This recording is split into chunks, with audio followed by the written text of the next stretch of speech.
sa compréhension pose déjà problème en RDC. Le RAM, une redevance de plus qui fait débat et suscite la colère. Les associations et mouvements citoyens haussent le ton pour barrer la route à cette taxe. Le ministre de Petentik ne fléchira pas. Selon lui, la matérialisation du projet prend déjà forme. Il va contribuer à l'accroissement de l'assiette fiscale. Taxe RAM. Les anines. RAM. C'est quoi ça? RAM. RAM, mets-moi téléphone. Cette perception du registre des appareils mobiles RAM dans le chef de la population démontre à suffisance que le ministère des Petentik a du pain sur la planche.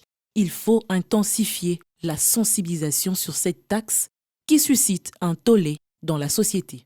Pourtant, les assignations de cette taxe semblent avoir été définies clairement. Le RAM va entre autres permettre d'identifier le nombre exact des téléphones connectés auprès de chaque opérateur télécom, la lutte contre la contrefaçon et la lutte contre le vol via le blocage des appareils volés. Le ministère des Petentik veut permettre aux Congolais de contribuer à travers la collecte de cette taxe à la modernisation des services des technologies de l'information et de la communication de la République démocratique du Congo. Et pour ça, il faudra débourser 1,17 $ sur sa recharge d'unité une fois pour 6 mois pour les appareils 3G, 4G et 0,17 $ pour les appareils 2G. Parce qu'il faut que les Congolais se mettent en tête aussi qu'il peut contribuer à la gestion de son État. Et contribuer à la gestion de son État, c'est être fier un jour de voir un bâtiment électronique et se dire que là, il y a $1 ou 2 ou 7. Non. Le RAM, une taxe de plus.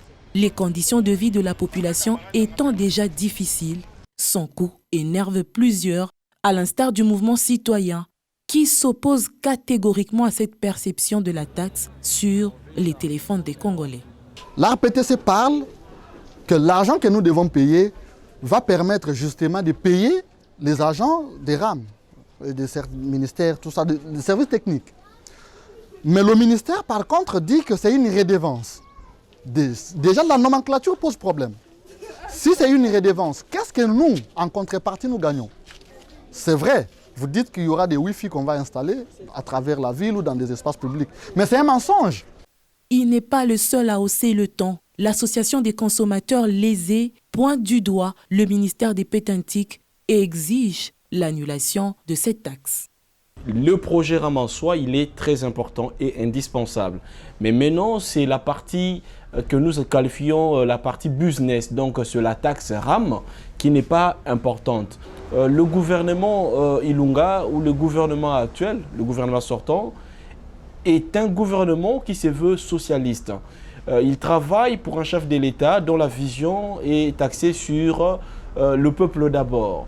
Alors, nous ne voyons rien de social dans un projet ou dans une taxe qui essentiellement vise à retrancher les unités ou à soutirer de l'argent aux paisibles consommateurs congolais. Nous avons qualifié cela une escroquerie.